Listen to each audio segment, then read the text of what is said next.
chamamos de bens eternos, que não são terrenos e que sobrepassam qualquer entendimento. Ter a vida eterna para nós é algo de privilégio, porque nos foi dado por herança, por aquilo que Cristo fez por nós na cruz do Calvário. Nós temos a nossa salvação.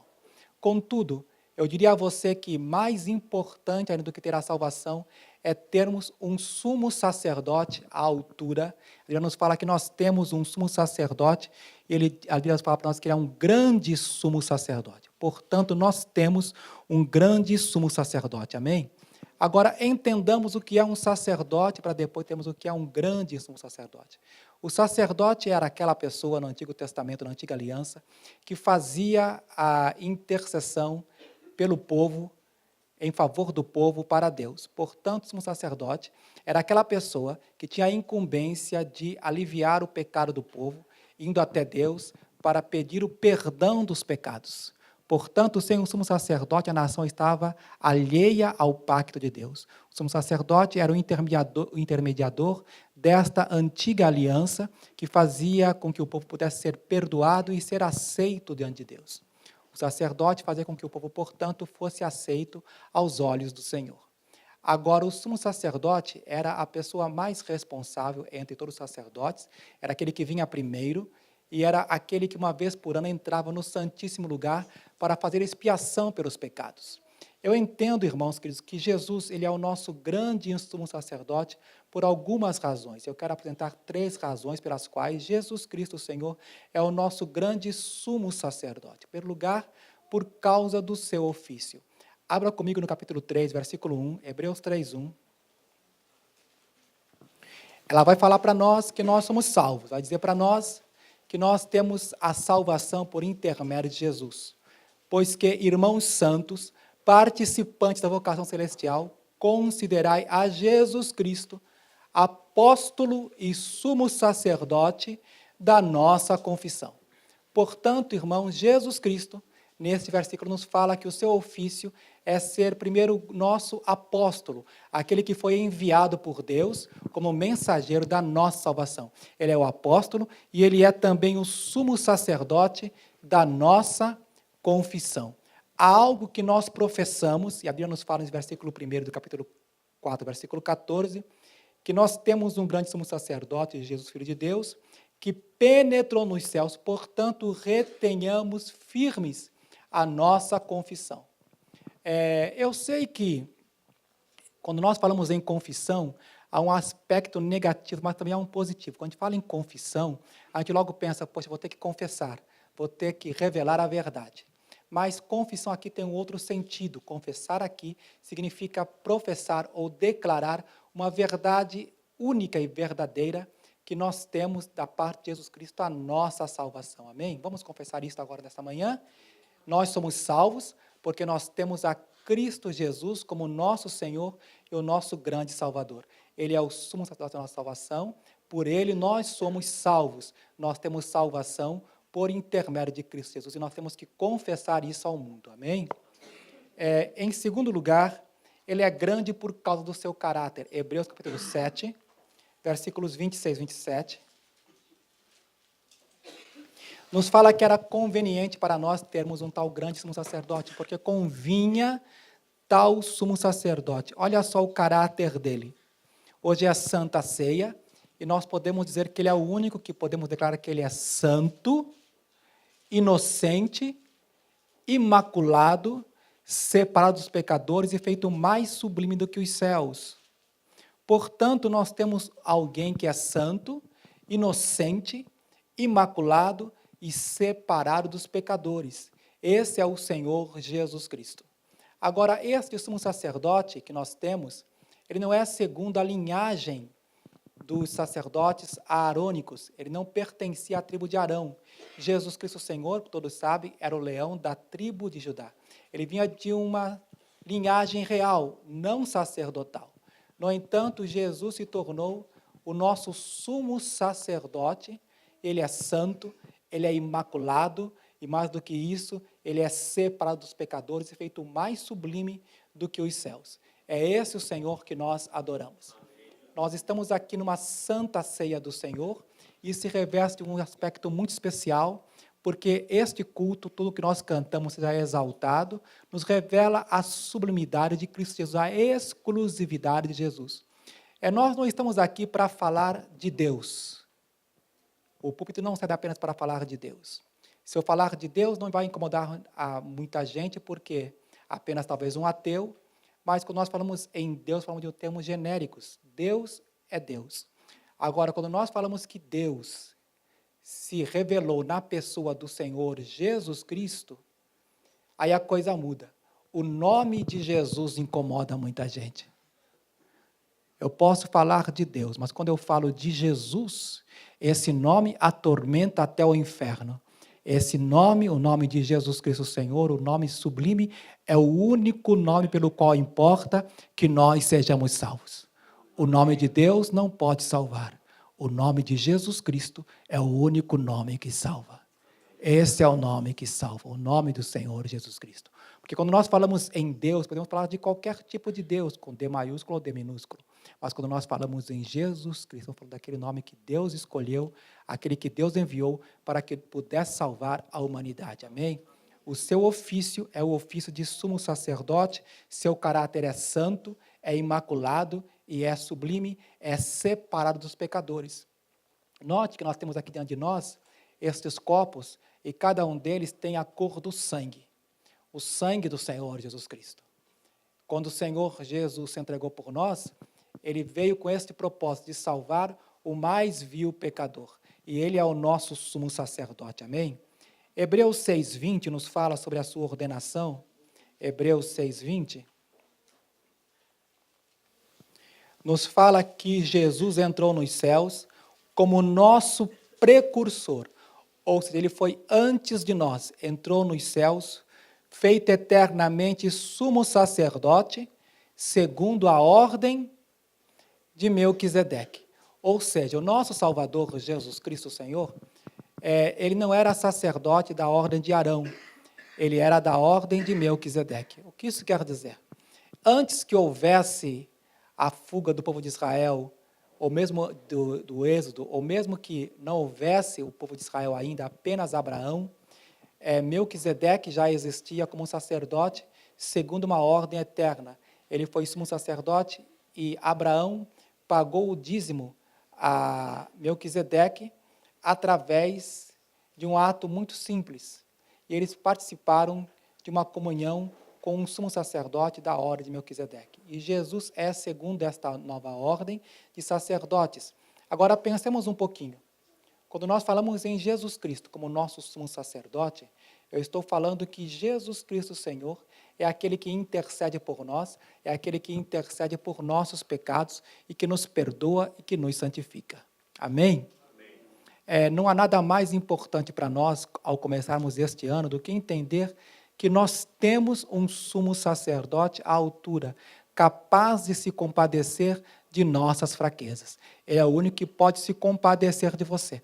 Eu sei que a maioria de nós passou um final de ano abençoado, mas é verdade que nem todos enfrentaram dificuldades, mas há aqueles que passaram por grandes problemas e que não viram na passagem do ano realmente um lugar de bênção. Estão passando por provas, por debilidades, por fraquezas, por dificuldades, e ainda assim, mais do que nunca, é necessário que você tenha um sumo sacerdote à altura. Amém? Nós temos um sumo sacerdote à altura que pode se compadecer de nós. Mas é importante nós retermos a nossa salvação, a nossa confissão. No capítulo 4 que nós lemos agora, Hebreus 4, versículo de número 14, o primeiro versículo que nós lemos, nos fala para nós retermos firmes a nossa confissão. Diz a Bíblia que se com a tua boca confessares ao Senhor, no seu coração tu creres que Ele ressuscitou, tu serás salvo, porque com a boca se faz confissão para salvação. Vamos dar 1 Timóteo, capítulo 6, versículo 12 a 13. 1 Timóteo, capítulo 6, 12 a 13. Você vai perceber que o Senhor Jesus Cristo, enquanto esteve entre nós, Ele foi apresentado como culpado, foi apresentado para ser interrogado diante de Pilatos, antes de ir para a cruz, e foi perguntado a ele se ele era realmente o que ele dizia ser. Em 1 Timóteo, capítulo 6, versículo 12, 6:12, nos fala assim: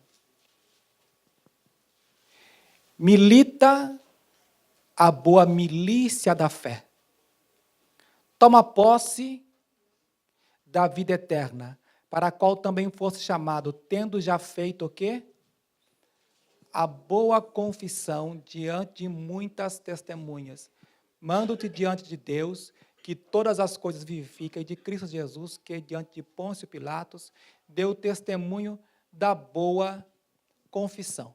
2 vezes Paulo fala aqui a Timóteo sobre a questão da confissão, que nós confessamos diante do Senhor nosso Deus, fizemos uma boa confissão, que Timóteo tinha feito uma boa confissão, ele tinha confessado.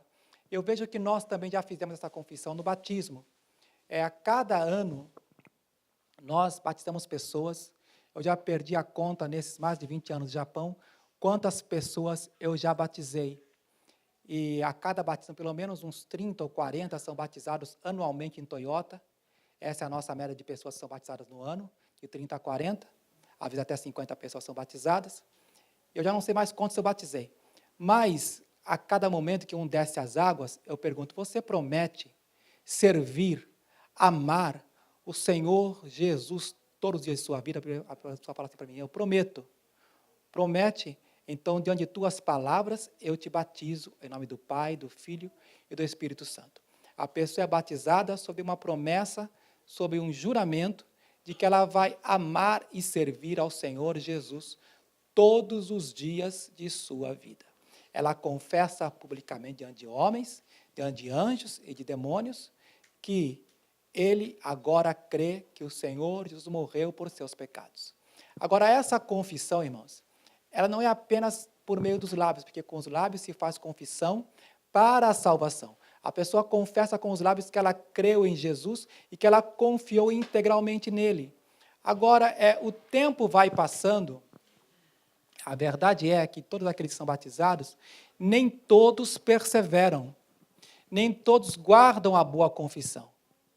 Se você está aqui, é porque você está procurando guardar a confissão que você fez no ato do seu batismo, de servir e amar o Senhor, não apenas no final de semana de domingo, mas todos os dias da sua vida. Paulo está aqui dizendo a Timóteo, e Timóteo era um obreiro, dizendo para ele, olha, você deve lutar, você deve militar, você deve se esforçar para tomar posse da vida eterna, a qual você já confessou como sua, como garantida, por aquilo que o Senhor fez. Aí ele vai fazer Timóteo recordar que Jesus Cristo Senhor, diante de Pôncio Pilatos, fez a mesma confissão, que ele era o Filho de Deus, que veio a este mundo para nos libertar. Essa confissão tem que ser mantida para nós tomarmos posse da vida eterna. Aquele que confessa com a boca não é suficiente. Tenho que confessar com a boca, mas tenho que crer com o meu coração que eu creio no Senhor. Amém? Quantos creem no Senhor? Amém. Então, confessemos com os nossos lábios. Vou um pouco mais além do que isso, para dizer a você que nós temos um sumo sacerdote que pode se compadecer. Agora, o versículo seguinte fala, versículo 15, que nós não temos alguém que não possa compadecer-se de nossas fraquezas. Ou seja, nós temos alguém que pode se compadecer. Nós não temos alguém que seja mal para conosco. Hebreus 3,15, vamos lá, Hebreus 3,15.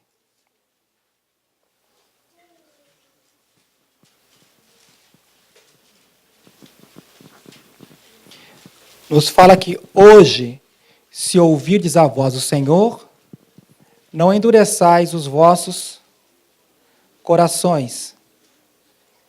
Hebreus 2,17. Desculpe, Hebreus 2,17. Nos fala aqui.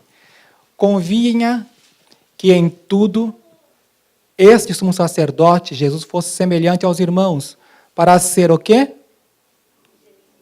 Misericordioso e fiel sumo sacerdote naquilo que é de Deus, para expiar os pecados do povo. Portanto, convinha para nós que ele fosse semelhante aos irmãos, para ser misericordioso e fiel. Se há uma coisa que nós precisamos, é da misericórdia do Senhor nosso Deus. Ele é misericordioso e Ele é fiel. Quando nós falamos a palavra, é bem comum, às vezes a gente conhece um crente apenas pela palavra misericórdia. Às vezes nós dizemos assim, misericórdia, esse é crente. A gente logo conhece, não é? Por causa do vocabulário que a pessoa usa. Mas talvez você não entendeu ainda o que é a misericórdia. Misericórdia é uma palavra que nós usamos do latim, que vem de duas palavras, da palavra miséria e da palavra corda, que é coração. Um coração quebrantado, um coração despedaçado, um coração quebrado. Deus olha para um coração quebrado, para um coração em miséria, e Deus tem misericórdia de nós. Quando você se compadece de alguém, a compaixão, você se coloca no lugar do outro. E é exatamente isso que o sumo sacerdote fez por nós. Ele se colocou em nosso lugar para que nós pudéssemos ser perdoados pelo Senhor. Amém? Ele é fiel.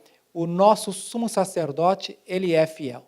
Eu falei para você que o momento em que você se batizou, e eu não sei quantos anos já faz isso, pode ser que faz apenas alguns meses, ou já faz mais de 2 décadas que você serve ao Senhor Jesus Cristo, e você está aqui. Agora, não é porque você é forte, não é porque você é determinado, mas porque você entendeu o ofício do sumo sacerdote. Porque a cada momento em que você falhou, eu já falei algumas vezes, cada momento que nós falhamos, nós podemos recorrer ao trono da graça e achar socorro em ocasião oportuna. Nós podemos ir a Jesus. E essa é a diferença daqueles que perseveram e aqueles que não perseveram. Aqueles que simplesmente não conseguem ir adiante porque não olharam para o sumo sacerdote. Seguindo na palavra do Senhor, você vai encontrar que há uma atitude que Deus pede de nós. Ele diz para nós, versículo 16, cheguemos, pois, com confiança. Ele pede para nós nos achegarmos ao trono da graça com confiança. Portanto, vamos nos achegar ao Senhor, amém? Em Tiago, capítulo 4, versículo 8, 8 de Tiago, nos fala, chegai-vos a Deus e Ele chegará a vós. Limpai as mãos, pecadores, e vós, duplo ânimo, purificai o coração. Senti vossas misérias, lamentai e chorai, converte o vosso riso em pranto e o vosso gozo em tristeza. Humilhai-vos perante o Senhor e Ele vos exaltará. Portanto, achegar-se a Deus implica em achegar-se com o estado de ânimo correto. Lá em Toyota, nós temos o costume de começar o ano em jejum. Todos os anos, no dia, a gente passa a virada do ano, o dia 1º o pessoal descansa, no dia 2, a gente faz um jejum geral. A gente começa a chegar lá na igreja às 9 da manhã e vai até às 9 horas da noite, em jejum e oração, 12 horas de jejum e oração. E é claro que eu não convoco ninguém, eu não intimo a igreja a participar, eu espero que voluntários venham para entrar o ano em contrição diante do Senhor. E eu posso dizer para você que o mesmo grupo que está aqui, nós temos lá um grupo de mais 50 ou 60 pessoas mais ou menos, pela manhã cedo, umas 8h30, chegaram lá para estar diante do Senhor nosso Deus, para lamentar e chorar diante do Senhor. E nós entramos num momento de quebrantamento diante de Deus. E algo assim tão especial, porque a gente não sabe o que vai acontecer naquelas 12 horas. E eu confesso a você que eu sempre chego lá com muito medo. Medo de estar lá sozinho. Porque afinal são 12 horas de jejum e oração. É o 2º dia do ano. Eu entro lá com muito medo porque eu penso, quem virá? Porque eu já falei, eu não intimei ninguém, eu simplesmente animei os irmãos a que participassem. E é bom chegar lá e ver que às 9 horas em ponto nós começamos com um grande número de irmãos para buscar a face do Senhor. E quando nós terminamos, é sempre uma grande surpresa, porque esse ano em especial, as 12 horas passaram muito rápido. Agora, 12 horas de oração não correspondem à realidade de que eu vou ter que continuar orando. As 12 horas é para abrir apenas o nosso ano. Mas isso não quer dizer que é a garantia de que nós teremos um ano realmente abençoado, porque nós vamos ter que regar e continuar orando. Eu vejo até que melhor do que 12 horas um mês inteiro, todo dia de manhã, você vir aqui para Miequém, orar ao Senhor, do que fazer tudo uma vez só. É muito melhor você vir para cá todos os dias de manhã, orar e buscar a face do Senhor, porque coisas maravilhosas estão para acontecer neste lugar, para a glória do Senhor, amém? Agora, isso gera expectativa, a oração gera grande expectativa. Temos que nos chegar com confiança aonde? Ao trono da graça. E eu amo esse texto, porque nos fala que esse trono é o trono da graça do Senhor nosso Deus. Graça, nós temos que aquele favor que nós não merecemos. Agora, esta graça, ela advém, e eu quero fazer uma diferença aqui entre o trono da graça e o trono de glória.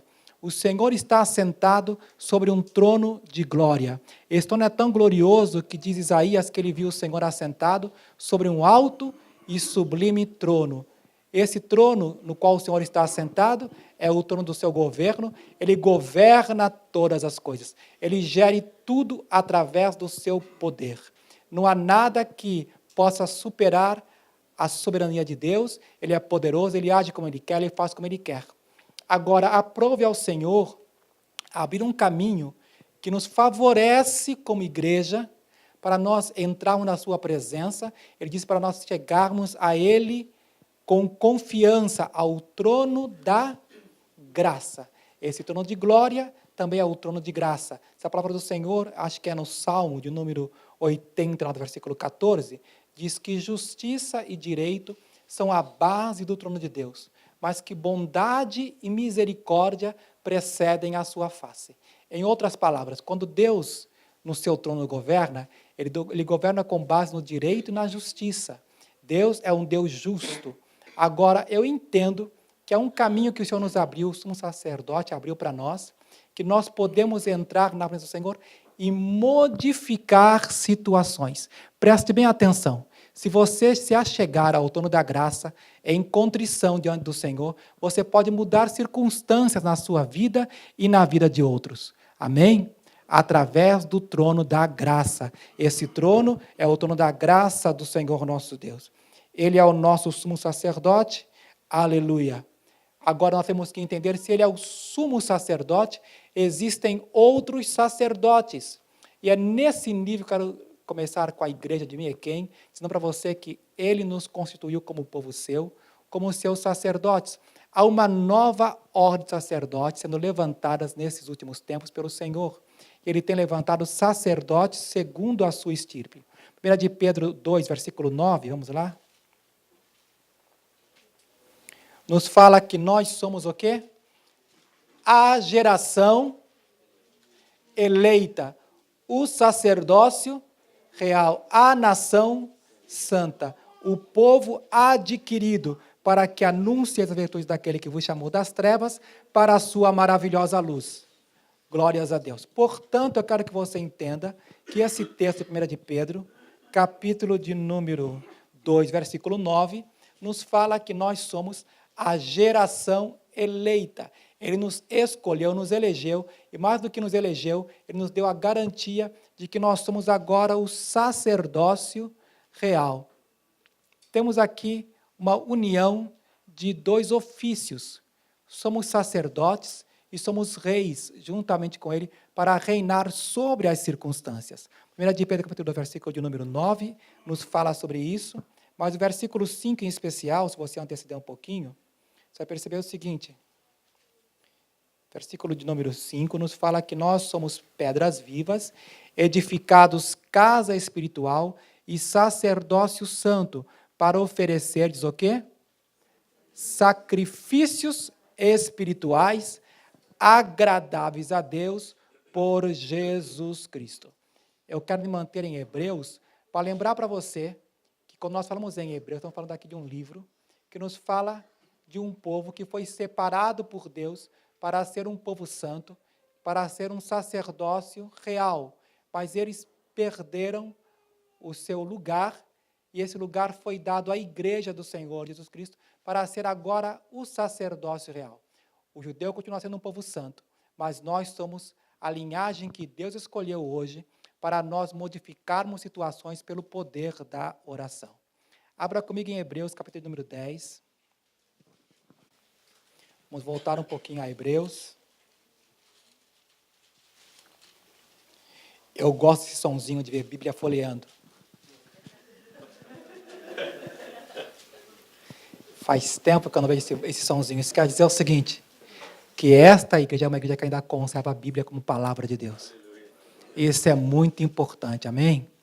Hebreus 10, versículo de número 19, nos fala, tendo, pois, irmãos, o quê?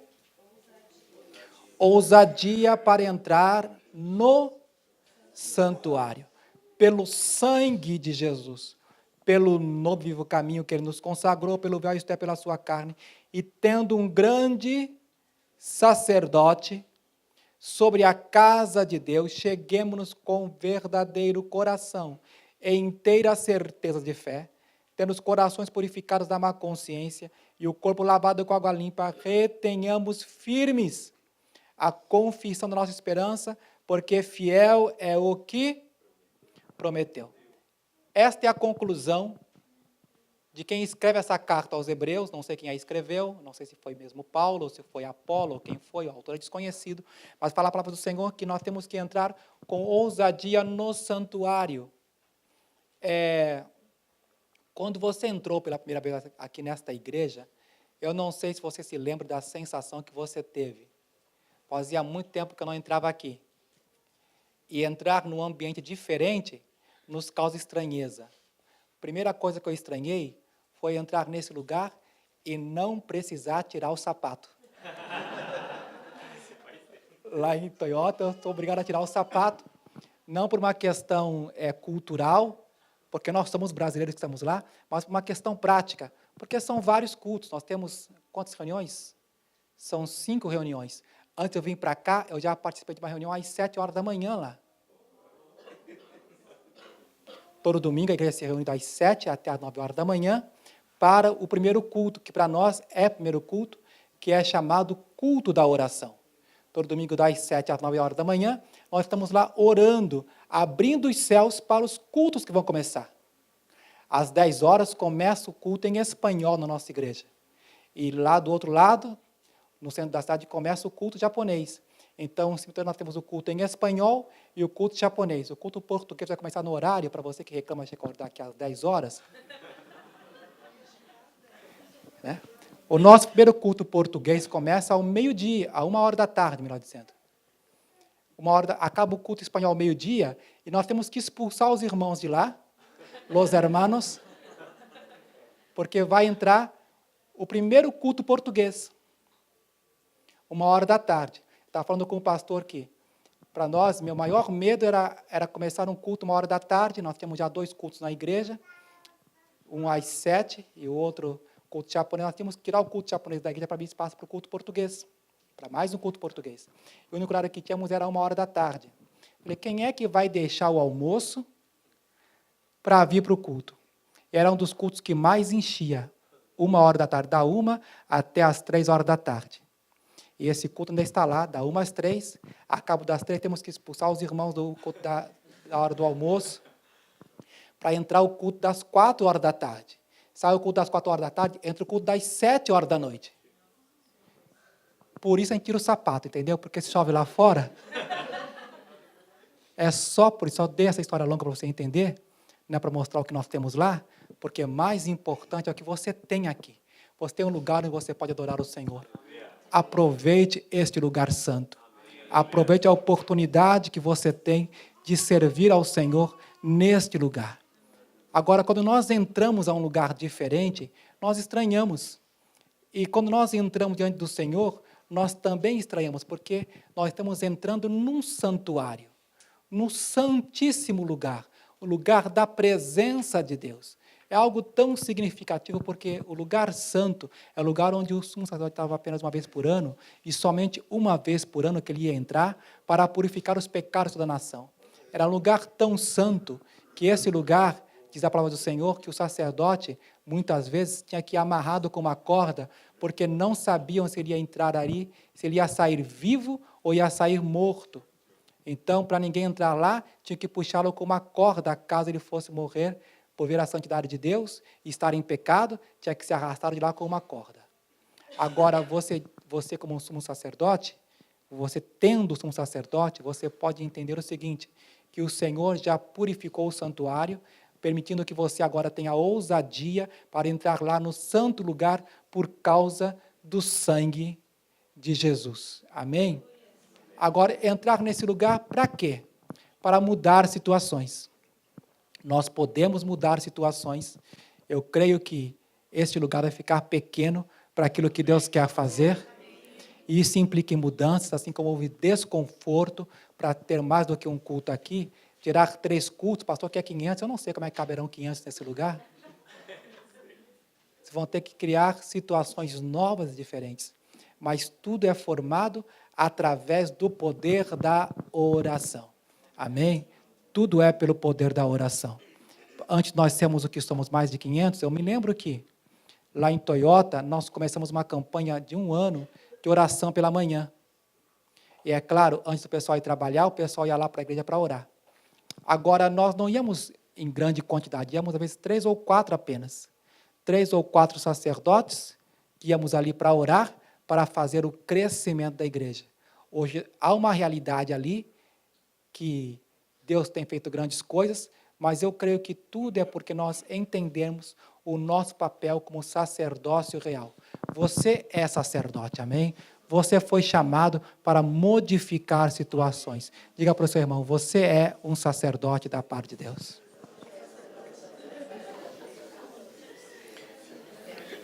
Glórias a Deus. Glórias a Deus. Versículo 22 do capítulo 10 nos fala, cheguemos, portanto, com um verdadeiro coração, em inteira certeza de fé. Com um coração verdadeiro, em inteira certeza de fé, é o que Deus pede para nós.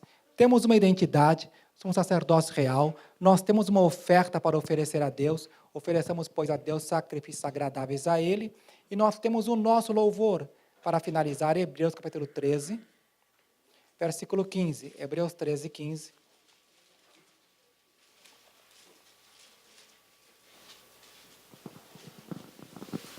Diz aqui para nós a palavra do Senhor.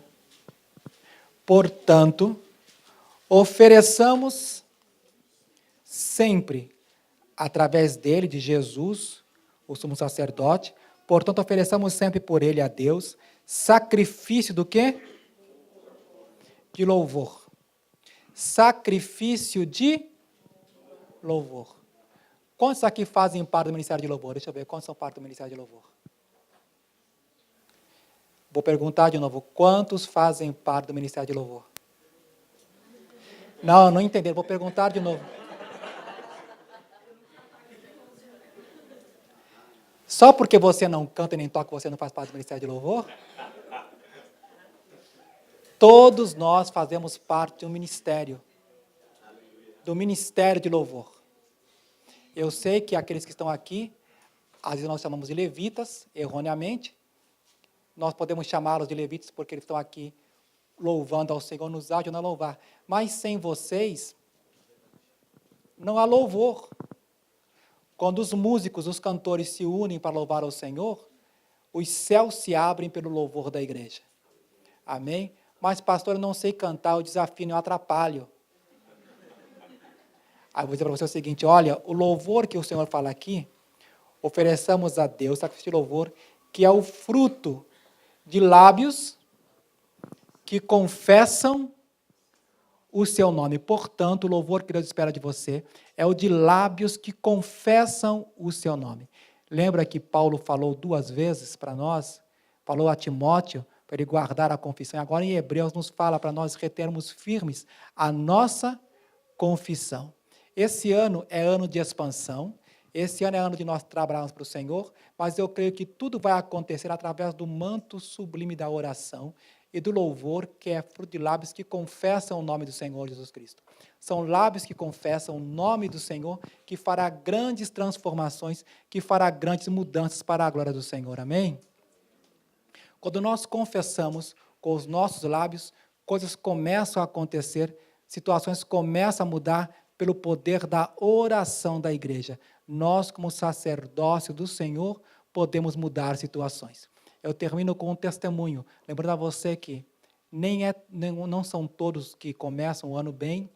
Esse ano, alguém me chamou, algumas pessoas me chamaram, não apenas uma pessoa com lúpus me chamou, pedindo oração da igreja, pedindo aos irmãos que orassem para que ela pudesse ser curada. Uma mulher peruana, só que ela está em Kyoto. O rapaz me chamou dizendo que ele perdeu a família, que ele está em uma situação muito grave, e ele começou o ano sozinho. A esposa foi embora com os filhos, ele não a encontra. Eu poderia citar aqui diversas situações de pessoas que começaram o ano muito mal. Eles confiam na oração da igreja. A igreja tem o poder de mudar situações. Você, como igreja, pode mudar situações. Amém? Quantos creem nisso? Amém. Então, vamos confessar o nome do Senhor Jesus Cristo. Eu quero que você se levante comigo agora. Nós vamos elevar o nome que é sobre todo nome. Deus quer fazer grandes coisas nesse lugar. Esse ano é o ano da expansão. Agora, esse ano nós vamos começar de uma forma bem diferente, como nós começamos outros anos. Vamos começar de qualquer maneira. Vamos começar com um projeto de oração, com um projeto de confissão. Vamos orar ao Senhor, vamos pedir ao Senhor, Senhor, usa a minha vida. Eu quero ser aquilo que o Senhor me designou para ser. Somos feitura sua, criados em Cristo Jesus para as boas obras. Há obras que Deus quer realizar, Ele não vai fazer de outra forma a não ser usar você. Deus quer te usar esse ano. Deus quer usar esta igreja esse ano. Amém? E a maior alegria será voltar aqui e ver que houve um reboliço santo neste lugar e que vocês estão assim, perturbados pela grande quantidade de pessoas sem saber o que fazer com elas. Não há melhor trabalho do que essa desorganização santa, na qual nós esperamos que Deus faça grandes coisas. Deus pode fazer, pode ou não pode? Amém. Ele quer ou não quer? Sim. Agora, você quer? Amém. Então você pode, em nome de Jesus. Vamos orar ao Senhor. Deus, nós oramos no nome daquele que é o nosso grande sumo sacerdote. Deus, nós oramos, Senhor, confiados, Pai, que o Senhor tem grandes coisas para realizar nesta cidade. Senhor, me trouxeste aqui, eu vim, Senhor, em obediência à Tua palavra. Agora, Pai, eu rogo, Senhor, que o Senhor levante nesta igreja um grande número de intercessores. Um grande número, Senhor, meu Deus, de homens e mulheres, Pai, dispostos a sacrificar. Senhor, meu Deus, nós não começaremos este novo ano, Pai, se não estivermos dispostos a sacrificar. Queremos sacrificar, Senhor, meu Deus, parte do nosso tempo, parte de nossas forças, Senhor. Rogando, meu Pai, que o Senhor use, Senhor, meu Deus, as nossas vidas para louvor e glória do Teu nome. Pai, nós oramos, Senhor, que os céus desta cidade se abram, Senhor. Meu Deus, querido, que Yokai Mie, Senhor, possa conhecer o nome que é sobre todo nome, o único nome que tem o poder para curar os enfermos, para restaurar os feridos. Pai, neste nome de poder, nós oramos, Senhor, rogando, Pai, que a Tua graça se manifeste. Meu Deus, nós nos achegamos com confiança, meu Deus, ao Teu trono da graça, rogando, meu Deus, que deste trono, meu Pai, meu Deus, o Senhor derrame graça abundante, Senhor. Meu Deus, que aqueles que aqui entrarem, Senhor, possam perceber e percebam realmente que o Senhor está neste lugar, que a Tua glória se manifesta, Senhor, neste santuário. Não a nós, Senhor, meu Deus, mas ao Teu nome da glória. Não a nós, Senhor, meu Deus, o pastor, meu Deus, tem colocado, meu Pai, o alvo, Senhor, deles serem 500. Pai, a Tua vontade não é salvar e buscar todo aquele que se havia perdido. A Tua vontade, meu Pai, não é, Senhor, que todos cheguem ao conhecimento da verdade.